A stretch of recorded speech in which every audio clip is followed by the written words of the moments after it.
Guys, for today's video, bago kayo maka-access or makagamit ng ating Smack and Shop app, dapat registered or meron kayong Smack card. And make sure guys na naka-registered mismo yung inyong Smack card.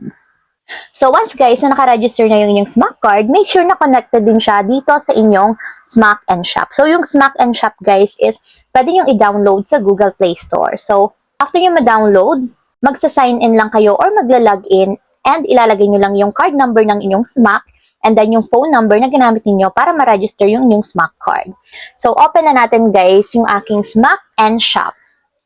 So, applicable to guys once na hindi nyo dala yung mismong card or yung actual card. So, magagamit nyo pa rin or makaka-earn pa rin kayo ng points under sa SM Store, SM Fashion, or basta under ng SMs.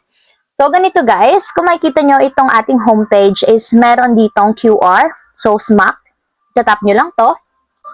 And automatic lalabas yung QR code. So, yung QR code na yan guys is ipapascan nyo lang dun sa store na binilhan ninyo under SM Stores and matik yan guys, maka-earn kayo ng points.